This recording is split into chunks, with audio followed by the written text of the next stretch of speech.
Muy buenas tardes y bienvenidos a una nueva jornada de capacitaciones. Queremos agradecer su entusiasmo y convocatoria en cada una de las sesiones y lo invitamos a seguir participando activamente. Hoy se encuentra con nosotros la enfermera Carla Bonatti, profesional de la Oficina de Salud Integral de Personas Mayores del Depto de Ciclo Vital, la DIPRESE, quien nos presentará el tema de la videoconferencia de hoy y nos dará unas palabras. Buenas tardes. Bueno, el tema de hoy es, como ustedes pueden ver en la presentación, emergencia sanitaria COVID-19 y personas mayores. El objetivo de esta cápsula es básicamente ofrecer material educativo de amplio alcance para el acompañamiento de equipos que coordinen y realicen atención directa a las personas mayores en el contexto de esta emergencia sanitaria COVID-19. Temas a tratar, como ustedes pueden ver en la tabla, personas mayores y COVID, la relación entre eso y de ahí la importancia, medidas de prevención general, acciones ante la presencia de signos y síntomas sugerentes de COVID-19, consideraciones para los establecimientos de larga estadía de adultos mayores, y dentro de esas vamos a considerar medidas de protección para el personal, áreas de precauciones adicionales, manejos de casos sospechosos o confirmados, y manejos de otras situaciones específicas. Bueno, la relevancia de este tema, al igual como en otras enfermedades respiratorias, ustedes deben comprender que las personas mayores, por sus condiciones médicas preexistentes, requieren de un monitoreo continuo y activo, ya que ellas constituyen el grupo más vulnerable a enfermarse, más severiamente con este virus. Se ha asociado a esto mayor mortalidad a edades avanzadas. Debemos recordar lo que pasa en Italia, ¿ya? A medida que aumenta la edad, aumenta el riesgo de letalidad y de mortalidad. Por lo anterior, es importante que los equipos sociosanitarios, tanto en los contextos comunitarios como institucionales, refuercen así las medidas de prevención. En relación a las medidas de prevención en general, tanto en el contexto comunitario como en la persona mayor que se encuentra institucionalizada, las medidas de prevención general o universales corresponden a aquellas que deben realizarse de forma permanente y que permiten evitar la propagación de la enfermedad.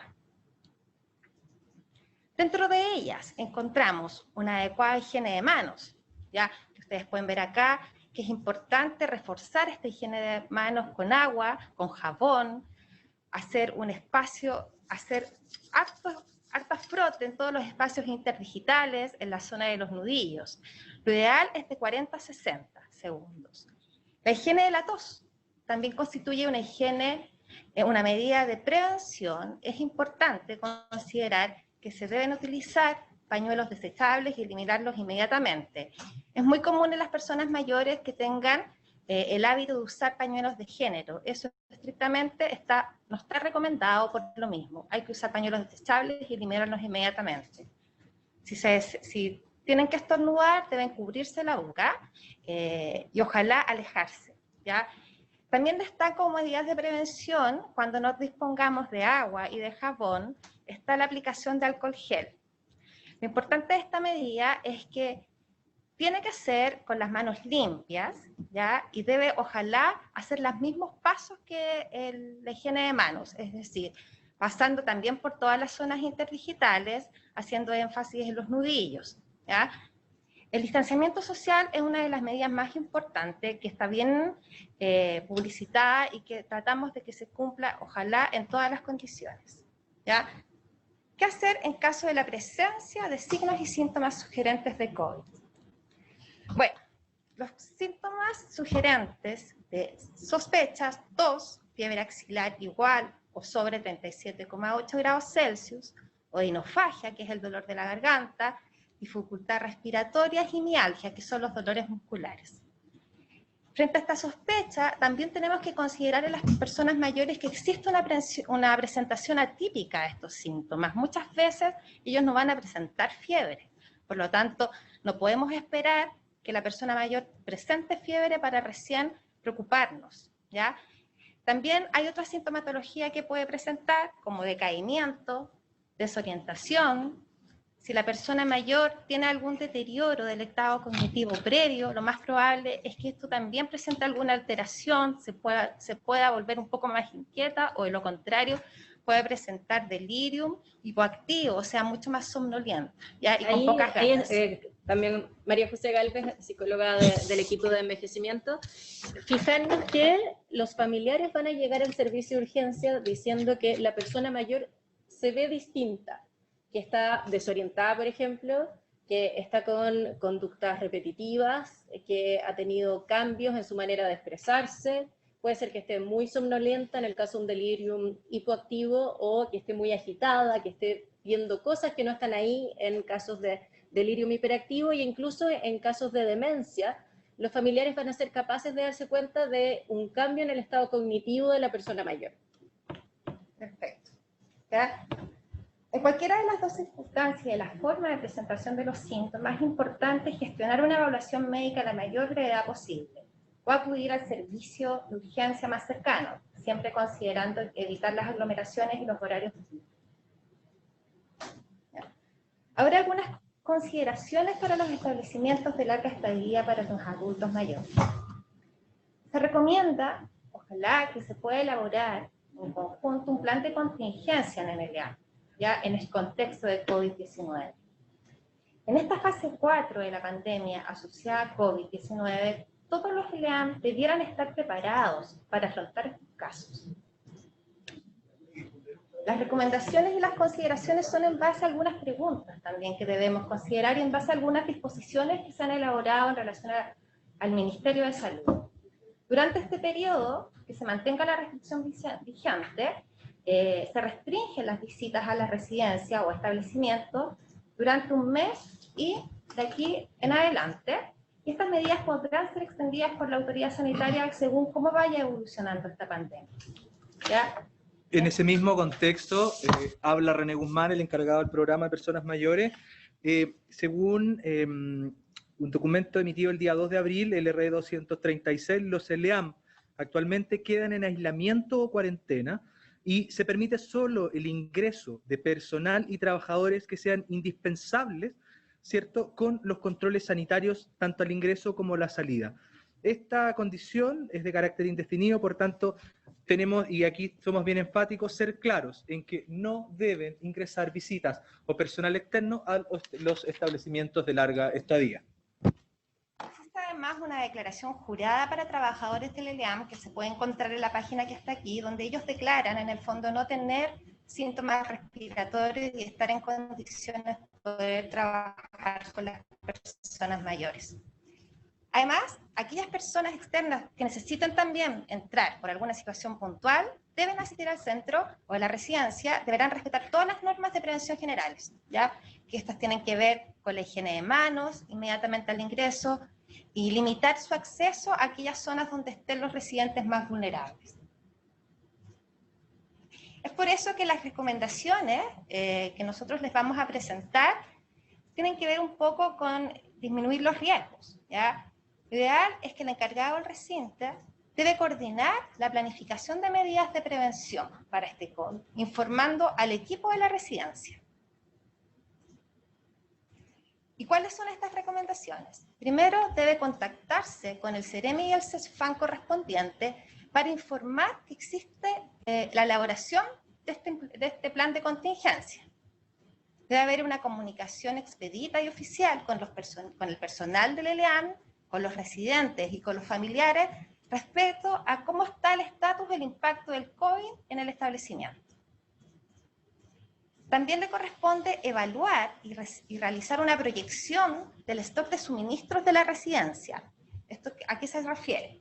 Alimentos, útiles de aseo, insumos médicos, pañales, de manera de proyectarse durante los próximos 30 días en este caso. Promover el contacto de familiares por vías seguras, no presenciales, ¿ya? Como teléfono, redes sociales, para evitar que la carga emocional producto de este aislamiento.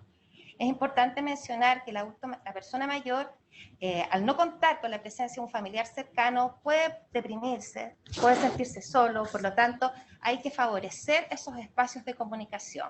Y ahí también colaborar con algo que estamos trabajando interdepartamentos y que se va a estar viendo con salud mental, que tiene que ver con que, si es que nos ponemos en los peores de los casos, algunas personas mayores van a contraer COVID y van a fallecer producto de COVID. Estamos trabajando también y adelantándonos a lo que pudieran ser los duelos, ¿ya? Entonces necesitamos también que se incentive el poder tener comunicación por vías virtuales, o por lo menos que las personas estén al tanto de qué es lo que está ocurriendo afuera, no solamente en el contexto de COVID, sino que está ocurriendo con sus familias. O si no, vamos a generar una desconexión y vamos a generar en un futuro también situaciones traumáticas para la familia. Se sugiere también que los residentes no estén tan pendientes de lo que pasa en las noticias, que no tengan la televisión encendida por tantas horas, que ojalá si se quieren informar lo hagan 2 veces al día, ojalá que busquen otras formas de entretenerse, para no estar pensando tanto en la pandemia, ¿ya? También el responsable debe revisar la infraestructura y si es adecuada para enfrentar la permanencia de residentes con diagnóstico o en sospecha de COVID, ¿ya? Contemplar, si en el caso de que ocurra, si tiene áreas de aislamiento, ¿ya? Porque eso va a ser una medida que va a tener que instaurar. O áreas que puedan ser acondicionadas para generar aislamientos en el caso de que existan residentes con sospecha o con confirmación, o exista alguna indicación de un aislamiento preventivo por alguna otra condición. Es importante mencionar y reforzar que todas estas recomendaciones que Carla está entregando son recomendaciones para hacer una mejor gestión de los CELEAM y una mejor preparación para los periodos complejos que vienen en esta emergencia sanitaria. Si no disponen, si consideran que el espacio es reducido y no disponen con un lugar suficiente para implementar las medidas antes mencionadas, es importante que se informe a la autoridad sanitaria pertinente, de manera de adelantarse los procesos. Otra cosa que es importante es documentar todos los antecedentes de salud de los residentes. Sabemos que existe multiplicidad de patologías y medicamentos asociados, entonces es necesario tener eso, un registro ordenado para poder ser revisado si es que corresponde. Con disposición y disponibilidad inmediata de la información, en especial si es que se requiere del traslado de esa persona para que al recinto asistencial, si es que requiere de algún nivel mayor de complejidad en la atención, esta información pueda llegar oportunamente a los equipos sanitarios que deban hacer el abordaje.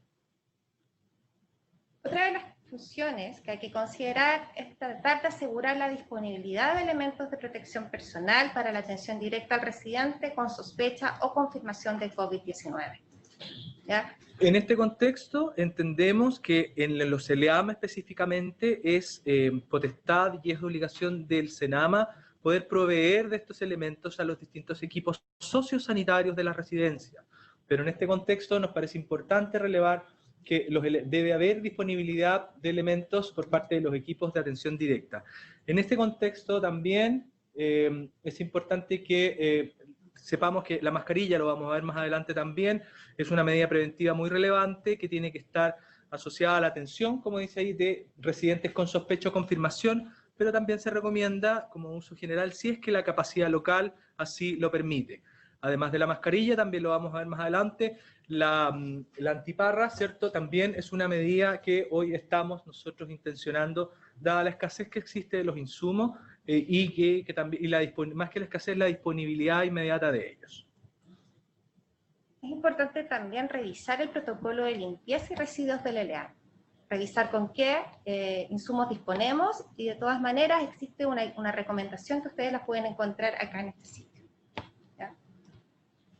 Siguiendo con las condiciones de salud de nuestros residentes, es importante asegurar un buen stock de medicamentos que requieran las personas mayores por este tiempo que van a permanecer sin poder salir del recinto, ¿ya? Y eso tiene que ver con lo que vimos anteriormente, las patologías, los medicamentos, si tienen los medicamentos resguardados para el momento. Reprogramar los ingresos de nuevas personas mayores a las residencias en este tiempo de emergencia sanitaria. Lo ideal es que no se reingresen, que no ingresen nuevas personas. ¿Ya? Identificar el personal mínimo necesario y priorizar la entrega de servicios críticos y esenciales para favorecer la atención. Planificar rotaciones, identificar al personal para un eventual reemplazo de los funcionarios frente a casos sospechosos y confirmados de COVID, con indicación de aislamiento. Por lo tanto, es importante tener un pool de posibles reemplazos. En relación a las medidas de protección al personal, es necesario implementar protocolos de ingreso y de egreso seguros del personal. Disponer de elementos necesarios, higienización de manos y uso de mascarilla. Los vamos a ir viendo uno a uno. En relación a las medidas de protección de ingreso y egreso del personal, es importante que al momento del ingreso se cuente con una hoja de registro de manera de llevar una sistematización de toda la gente que ingresa, que exista una higiene de manos previa, que se realice un control térmico. Además, acá está asociada la hoja de declaración jurada del personal de salud. Pero de todas maneras esto es complementario, ¿ya? Se hace un control térmico, debe cambiarse la ropa, irse a un lugar que está diseñado para el cambio de ropa y quedarse con ropa de trabajo, ¿ya? Tratar de evitar en ese transcurso el máximo contacto con la superficie. Si es que hay ascensores en el lugar, evitarlos. Al momento de la salida, generalmente son las mismas condiciones: retiro de la ropa, higiene de manos y registro, ¿ya? Y ahí está la declaración jurada que acompaña a esta normativa. En relación a las medidas de protección para el personal que tienen que ver con el mecanismo de transmisión de este virus, sabemos que se provoca por contacto humano, transmisión vía aérea, objetos contaminados, los comités también. Los mecanismos y los elementos necesarios son los que ustedes ven acá: las mascarillas, ¿ya?, los guantes de procedimiento y las pecheras. Algunas preguntas que han surgido: ¿es necesario usar mascarillas en todo momento? Bueno, como había dicho René, el uso de la mascarilla es como una medida preventiva, debe realizarse de forma estricta en la atención directa con el residente que tenga sospecha o confirmación de COVID-19. Sin perjuicio del anterior, y existiendo la capacidad local, que sabemos que es escasa, se recomienda usar también la mascarilla en la atención directa de todos los residentes, pero a eso hay que evaluarlo, la realidad de cada uno de los elementos. Y también se sabe que en los transportes públicos también está incorporado el uso de la mascarilla, que va a ser el transporte que lo más probable se traslade el personal de DLA.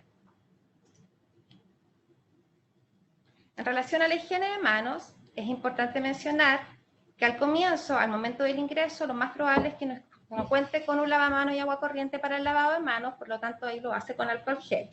Pero en cuanto ya ingresa al recinto, debe haber lugares específicos para realizar eso y tiene que contar con agua, jabón y toalla desechable, ¿ya? Y debe estar pegado en el lugar donde se realice la higiene de manos, la forma y los lugares donde tiene que pasar para poder realizar el arrastre. Antes es importante destacar los momentos en que se tiene que lavar la mano el personal.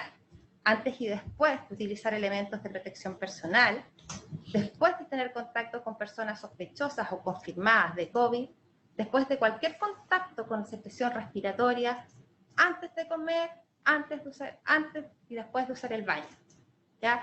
También está ejemplificado los cinco momentos del lavado de manos. Áreas de precauciones adicionales. Hacen alusión a aquellas áreas que son necesarias para manejar a los residentes que sean sospechosos o confirmados de COVID-19. ¿Cuál es la importancia de manejar esto? Es por la racionalidad de las recomendaciones se basan generalmente en los mecanismos de transmisión de estas enfermedades, ya que ya los habíamos visto: contacto, transmisión aérea. ¿Cuáles son estas precauciones adicionales? Precaución de contacto y precaución por gotita. ¿Cuáles son los materiales que se ocupan? Bueno, aparte de la higiene de manos, están los guantes desechables, las pecheras, ¿ya? Los materiales y los insumos para la atención directa de uso exclusivo del residente y la restricción de las visitas. Y complementando con las precauciones de gotitas, que también la higiene de manos, el uso de la mascarilla, los guantes de procedimiento y las visitas restringidas.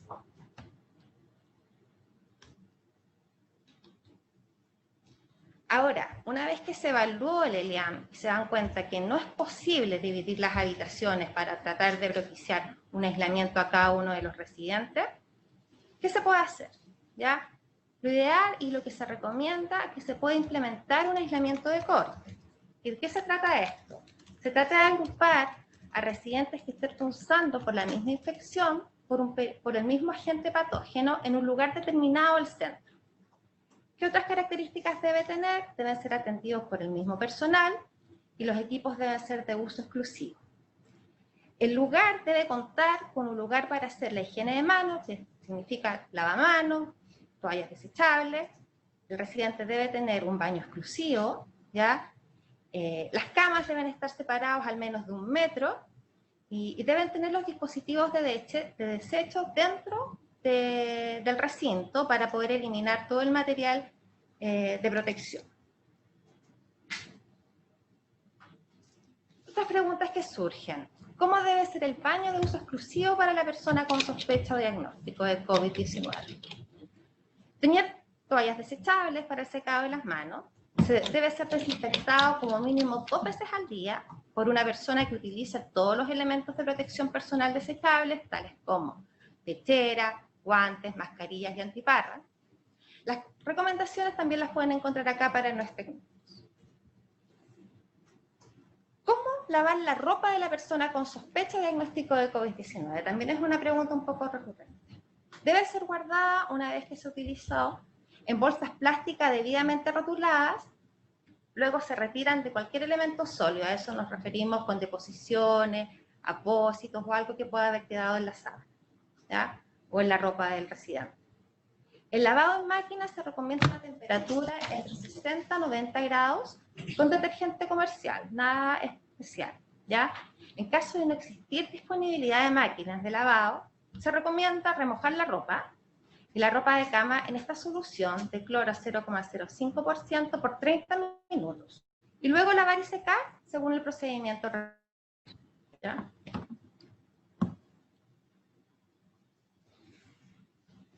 Es importante realizar un monitoreo continuo de los casos sospechosos o confirmados de COVID-19.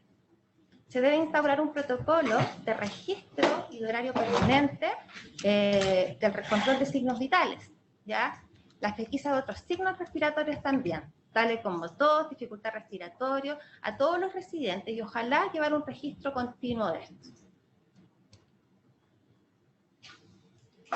Monitoreo en el ELIAM de casos sospechosos o confirmados. Bueno, una vez que existe un residente sospechoso, lo que se debe hacer inmediatamente, avisar al encargado del ELIAM, instalarle una mascarilla al residente y trasladarlo a una zona de precaución adicional. Dentro del mismo ELIAM. Dentro del mismo ELIAM. Por eso es tan importante que este plan de contingencia se haga con anterioridad para saber si existe la posibilidad de realizar lo que les comentamos, ¿ya?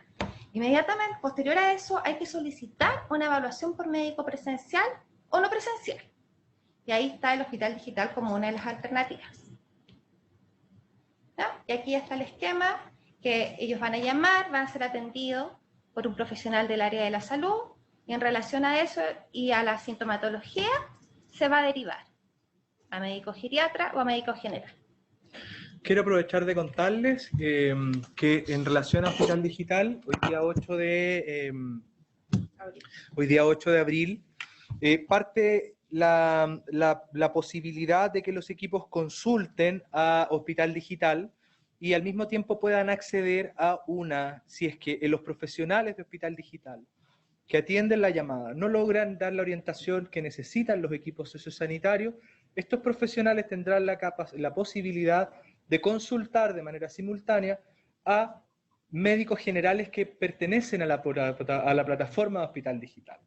Si es que estos médicos generales no logran dar respuesta, estos tendrán la posibilidad a su vez de hacer una interconsulta a un geriatra que también pertenece a la célula de Hospital Digital para poder dar respuesta a los requerimientos de los equipos. Es una excelente plataforma que hoy se está trabajando desde el Ministerio para poder dar respuesta a necesidades técnicas o a respuestas técnicas desde los equipos. Pero la primera atención sí se recibiría de manera sincrónica con los médicos generales del Hospital Digital.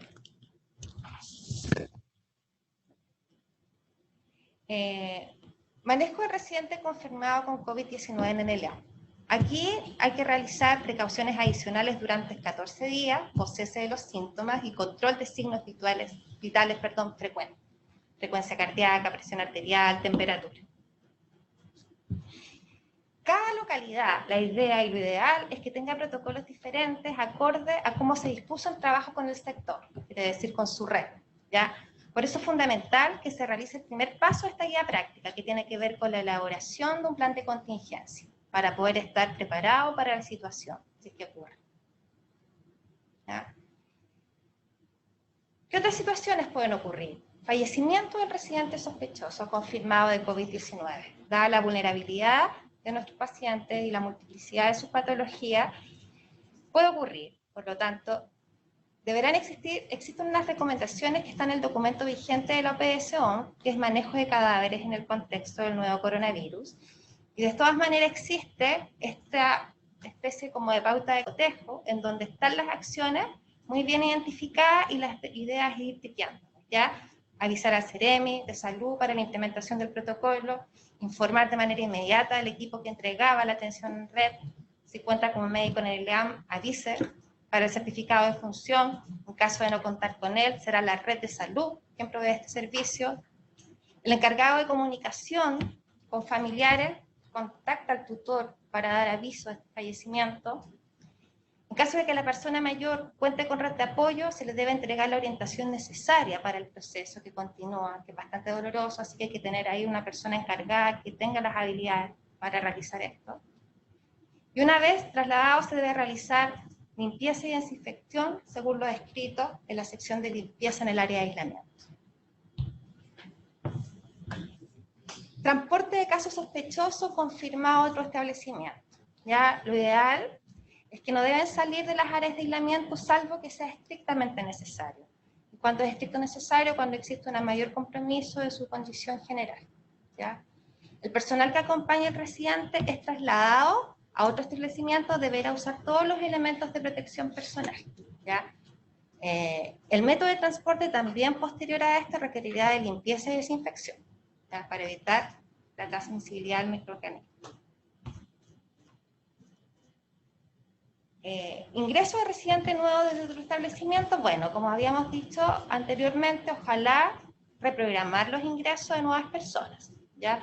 Pero si es que eso no se puede evitar, ingresa un residente, debe permanecer 14 días en área de aislamiento y la precaución solo se levanta si la persona no presenta síntomas respiratorios u otros síntomas compatibles con algún caso sospechoso de COVID-19. Reingreso de residente conocido de COVID-19 confirmado desde el hospital, ¿ya?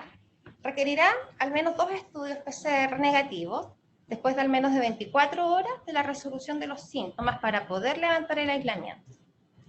Si este estudio no es posible, se recomienda mantener las medidas de aislamiento por 14 días luego de la resolución de los síntomas. Levantamiento de aislamiento de residente conocido que es caso sospechoso de COVID-19. Residentes sospechosos de COVID-19 requerirán al menos también 2 estudios de PCR negativos para poder levantar el aislamiento. ¿Ya? Si este estudio no es posible, se recomienda mantener el aislamiento. ¿Ya? Finalizo con esta diapositiva, no sé, abro la ronda de preguntas. Antes de partir la ronda de preguntas, quiero hacer una rectificación y una aclaración para lo que dije hace unos minutos no tenga una lectura distinta a lo que realmente es. En relación a los elementos de protección personal, cada operador de los establecimientos de larga estadía es el primer responsable de asignar estos elementos al personal y a los residentes que lo requieran, de acuerdo a las recomendaciones que acabamos de dar. Sin embargo, el Servicio Nacional del Adulto Mayor está gestionando en este momento compra de insumos, pero para aquellos que dependen directamente del Servicio Nacional del Adulto Mayor, que es alrededor de un 20%, ¿ya? Es importante que el resto de los ELEAM, que también son privados, cumplan, por supuesto, con las precauciones estándar y también con los elementos de protección personal que se están permanentemente fiscalizando, ¿ya? Eso. sería bueno si es que hay algún otro referente. Buenas tardes. Hubo bastantes preguntas en los distintos chats, así que se las voy a realizar durante esta ronda de preguntas. La primera pregunta de los ELIAM quieren saber qué pasa si las enfermeras y o cuidadoras de estos equipos se enferman, qué deben hacer, a quién informar. Enfermeras o cuidadoras.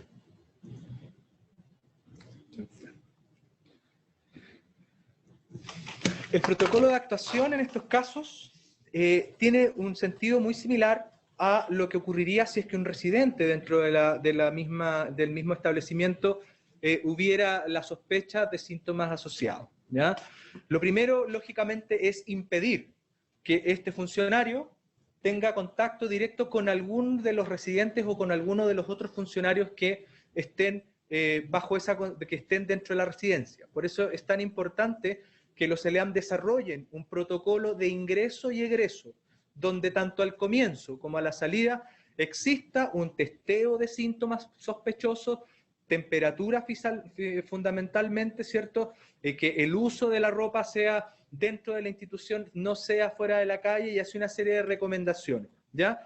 En el caso de que se presenten síntomas, lo primero que hay que evitar dentro del EDEAM, lo primero que hay que evitar, lógicamente, es el contacto. Luego, evaluar o gestionar una evaluación médica que puede ser vía remota o puede ser de manera presencial, dependiendo de los flujos que previamente el ELEAM haya establecido, ya sea acudiendo al servicio de urgencia si los síntomas son graves o recibiendo una evaluación médica en la misma residencia o de forma remota. Ahí también acotar algo que se debe notificar al CEREMI, referente de personas mayores, que podemos dejar los contactos del caso en ese ELEAM en particular, para el monitoreo de estos casos. Perfecto. También preguntan respecto a las EPP, las pecheras y mascarillas que no todos los ELEAM tienen, si tienen que solicitar al Senama o a quién tienen que solicitar y para tener un stock en caso de posible contagio. Perfecto. Por eso hice la salvedad justo antes de partir la ronda de preguntas, porque yo había hecho efectivamente la aseveración, pero quise rectificar para que no hubieran malos entendidos. La primera persona encargada de que los equipos y los residentes accedan a los elementos de protección personal que se requieren son los operadores de los establecimientos. El Senama, en un esfuerzo de gestión que está haciendo, está proveyendo de elementos o está gestionando la posibilidad de ofrecer elementos de protección personal, pero solo a los ELEAM que están asociados al Senama, que son directamente de la gestión del Senama o que están financiados por ellos. En el caso de los otros ELEAM que son privados, son los operadores los que están obligados a poder proveer los recursos necesarios para que los residentes y los trabajadores de las instituciones tengan adecuados elementos para realizar sus funciones.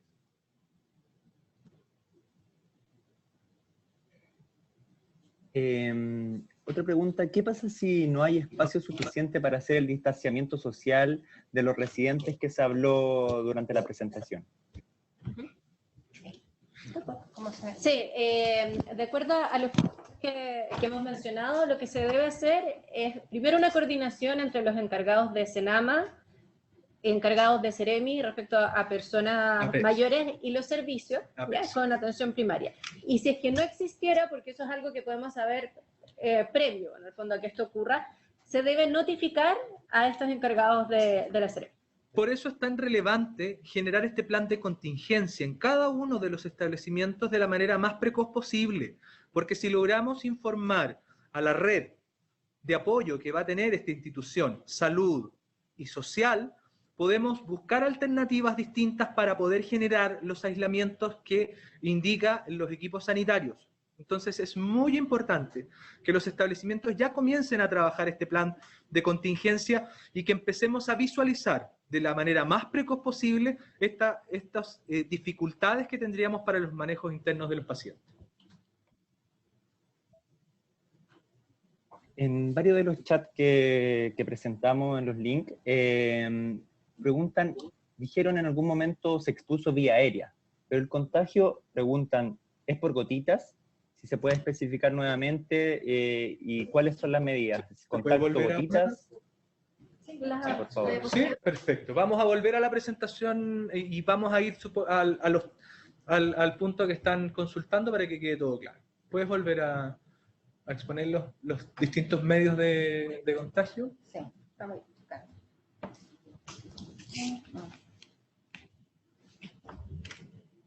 Claro, que la había producido.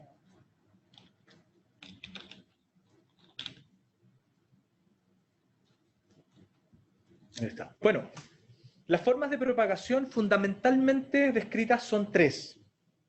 A través de contacto humano, ¿cierto? Por eso es tan relevante como principal medida el lavado de manos, a través de la transmisión aérea y a través de objetos contaminados. Esos son los 3 mecanismos más relevantes de transmisión del virus. Y por eso es que se relacionan los elementos de protección personal que ahí aparecen. El uso de guantes, el uso de mascarilla, ¿cierto? Y como medida preventiva número 1, ¿cierto? Tiene que ser el lavado de manos. Y como higiene respiratoria, una de las cosas, el uso de mascarilla, pero también el cómo estornudar dentro del brazo, que son las medidas generales que revisamos en un comienzo de la presentación.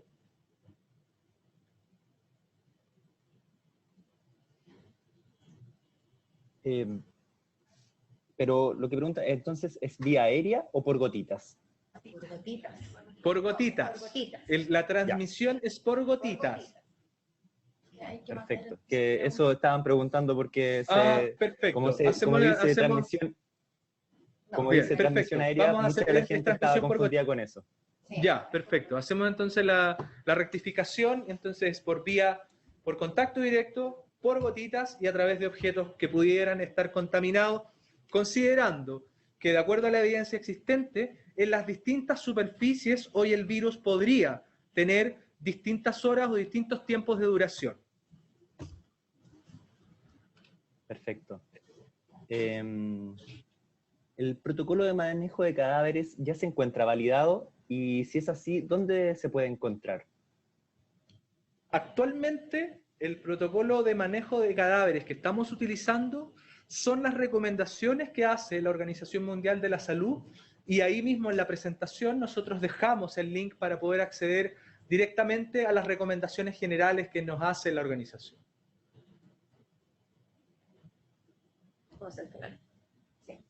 También preguntan, y si usted se puede proveer de esta información, si existen estadísticas de cuántas personas mayores residen tanto en el IAM como en otras residencias, si existe un catastro de infectados hasta el momento.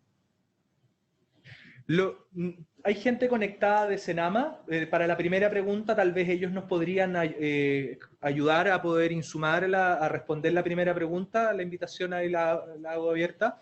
Y la segunda pregunta, tenemos el catastro de personas a nivel nacional, que es el informe de epidemiología diario que está publicado en nuestra página web de MinSal, y ahí está la información desagregada, actualizada día a día, sobre los casos nuevos confirmados, los casos que están en sospecha, y la distribución que existe en los distintos grupos etarios de los pacientes que están ya contagiados con coronavirus. Ahí pusimos en la presentación el link donde pueden acceder al documento oficial de la Organización Mundial de la Salud y que son las recomendaciones que actualmente estamos utilizando. Dentro de la cajita que también está puesta ahí de acciones, son recomendaciones específicas que se pueden hacer, exacto, recomendaciones específicas que se pueden hacer dentro del ELEAM mismo para el manejo de cadáveres, manejo de pacientes o de residentes fallecidos, siempre basándose en las recomendaciones del documento que está ahí linkeado. Desde el IAM, allá en Rucacunco, preguntan, ¿cuál es el plan B en caso de que la Seremi determine cuarentena total para todos los funcionarios del IAM en caso de un caso confirmado positivo? Perdón, ¿me puedes repetir la pregunta? Sí. Si hay un plan B en caso de que la Seremi determine cuarentena total para todos los funcionarios del IAM en caso de que haya un caso confirmado positivo en ese IAM. Sí, ahí lo que se dispone es la reorganización de los contagiados. En el fondo, si es que estuviéramos en una cuarentena total, primero asegurar el recurso humano necesario para que pueda estar trabajando. En los protocolos también hemos visto la posibilidad de tener preseleccionadas personas a las cuales se pudiera llamar y que ya tuvieran un proceso de capacitación en el caso de que fuera más crítica esta situación.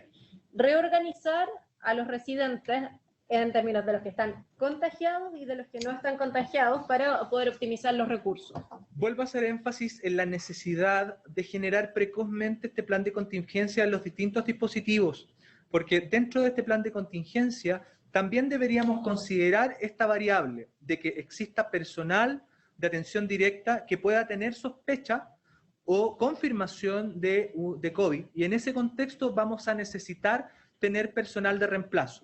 En ese contexto lo que nosotros estamos recomendando, por un lado, es que los distintos directores de los establecimientos técnicos hagan una gestión efectiva de las rotaciones del personal que ahí trabaja, de tal forma que pudiéramos seguir ejemplos internacionales donde han ido generando espacios, ¿cierto?, para poder mantener a algunos funcionarios fuera y otros en exposición.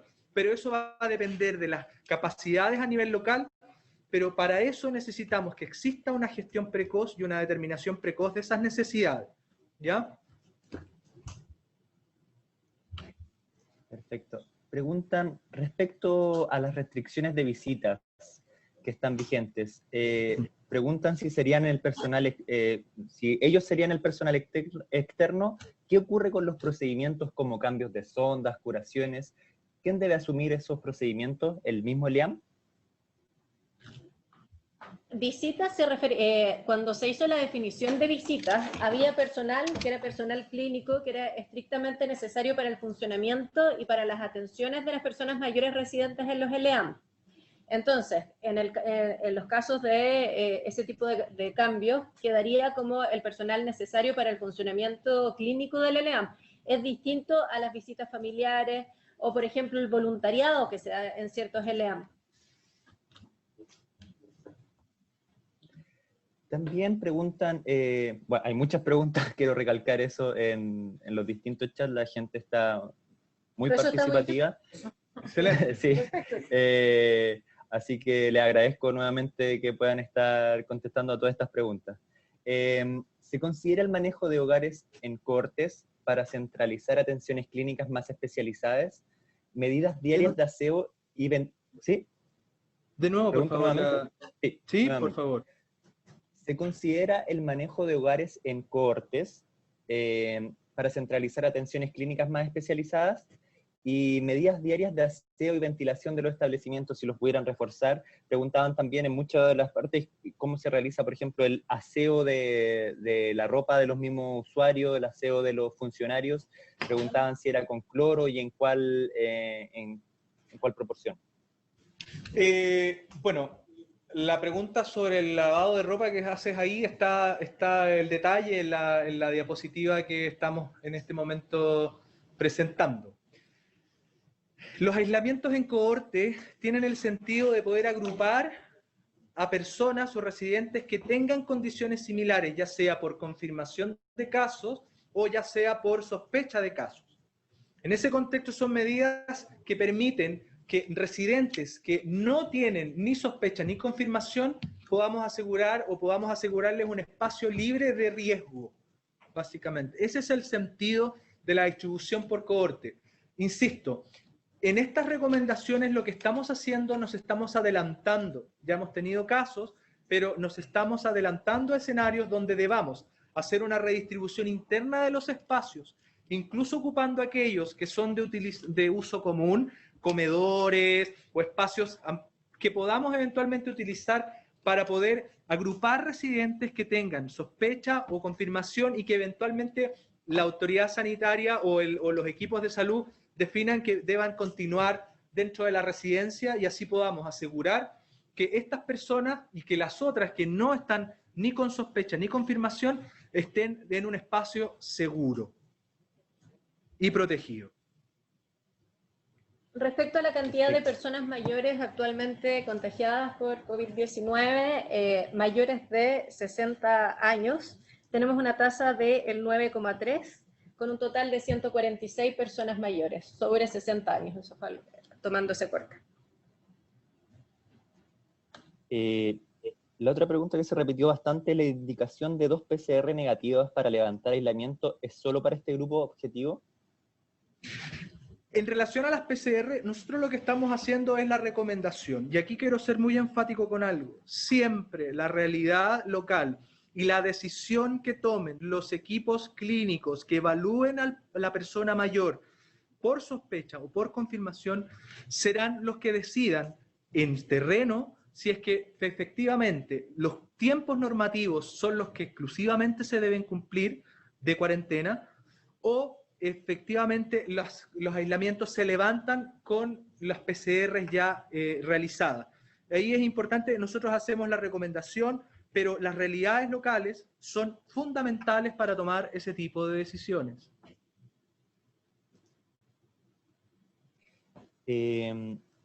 Preguntan, ¿cuál es el rol de las unidades de rescate de urgencia tipo HELP o UCM? ¿También se recurre a ellos o actualmente no se corresponde recurrir a estos? Como comentamos en la presentación, cuando existe sospecha o confirmación de un caso, la residencia deberá activar el protocolo que ya tiene predefinido, insisto, perdón la reiterativo, pero es importante que este plan de contingencia se haga pronto para poder planificar correctamente. Si es que los equipos definen previamente y la institución define previamente que será la HELP, la UST o cualquier otra unidad móvil de atención médica, es lo que ellos definan previamente en la gestión interna de su centro. Ya sea para atención, porque lo que tiene que proveer el centro a esta persona mayor en la residencia, lo más prontamente posible, es una evaluación médica. Si es que esa evaluación médica se gestiona a través de algunas de estas unidades móviles, perfecto. Y será ahí el médico el que definirá de la intensidad de los, bajo la densidad de los síntomas o el cuadro que esté evaluando, si es que se realiza el traslado a un servicio de urgencia o si es que no amerita y descarta el diagnóstico a través de la evaluación clínica que está realizando. Reforzando la idea que han dado, preguntan para ver en cuanto a los planes de contingencia, ¿quién lideran estos planes de contingencia? ¿El mismo ELIAM, la Seremi, el SENAMA, los servicios de salud? Es responsabilidad de los directores técnicos de cada una de las instituciones generar este plan de contingencia, porque serán ellos los que mejor conozcan la realidad que tienen de acuerdo a la necesidad que van a tener las personas residentes ahí para los cuidados oportunos y la atención oportuna si es que existe un caso confirmado o un caso sospechoso. Son los directores técnicos los que tienen que trabajar este plan de contingencia y que tienen que oportunamente informarlo, los resultados de este plan, tanto a la autoridad sanitaria como a los equipos ELEAM, para que podamos determinar y definir en conjunto las brechas existentes en cada una de esas residencias y cómo generar sinergias y cómo generar soluciones conjuntas a eso, si es que la capacidad local de la red de salud lo permite así. Pero es responsabilidad del director técnico de cada institución generar este plan de contingencia para poder obtener lo más precozmente esta información y buscar las ayudas pertinentes en los tiempos pertinentes. Preguntábamos también si es que alguien de Senama Central estuviera ahí y quisiera decir algo, porque es importante el rol de ellos en el tema de los ELEAM y en otorgar la salud. Y disculpen que quiero corroborar una información que les había dado. Entre 69 y 70 años la tasa es de 7,0 y 9,3 para mayores de 80 años, y el total de contagiados que tenemos hasta el 6 de abril son 668 personas mayores.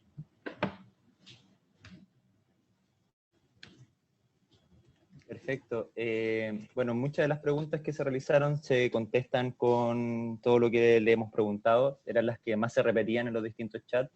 Queremos agradecer nuevamente su importante participación en este día en la formación de profesionales del área de salud.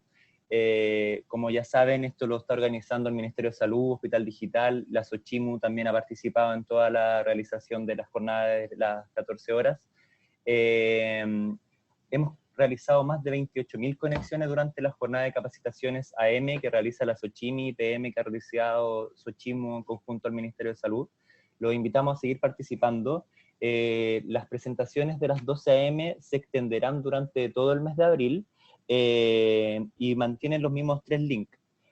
Nuevamente les queremos agradecer su participación y si pueden decir unas palabras al cierre, por favor. Invitarlos a seguir trabajando conjuntamente. Este plan de contingencia, esta propuesta de plan de contingencia es muy relevante para que hagamos una buena gestión del recurso humano, de los recursos necesarios que requieran las personas mayores en las residencias y en los ELEAM. Los invitamos a articularse, los invitamos a coordinarse, a conversar entre los distintos actores relevantes que van a favorecer que las personas mayores en los ELEAM obtengan una atención oportuna y efectiva de acuerdo a los requerimientos que tengan. Coordinadores territoriales SENAMA, referentes de personas mayores del MinSal, referentes de atención primaria, directores técnicos de los ELEAM, es el momento de trabajar conjuntamente y de comunicarnos de la manera más efectiva posible. Los invitamos a articularse, los invitamos a seguir trabajando juntos y estamos todos puestos con que esto resulte de la mejor manera posible. Muchas gracias. Si querés que lo toque, sí. Muchas gracias a todos por su participación. Van a contar con la presentación, Sí, para consulta y los links. Para consultas creo que podemos dejar la presentación para que ustedes puedan después consultar ahí, tener dudas que tengan, poder consultarlas a través de la presentación y de los contenidos que están ahí expuestos. Como se dejó en los distintos chats, las presentaciones estarán a través de la página del Ministerio de Salud y también estarán en la página de la Xochimilco. Así que para que cualquier duda que tengan, ahí estará toda la charla con la grabación completa. Muchas gracias nuevamente. Gracias a todos.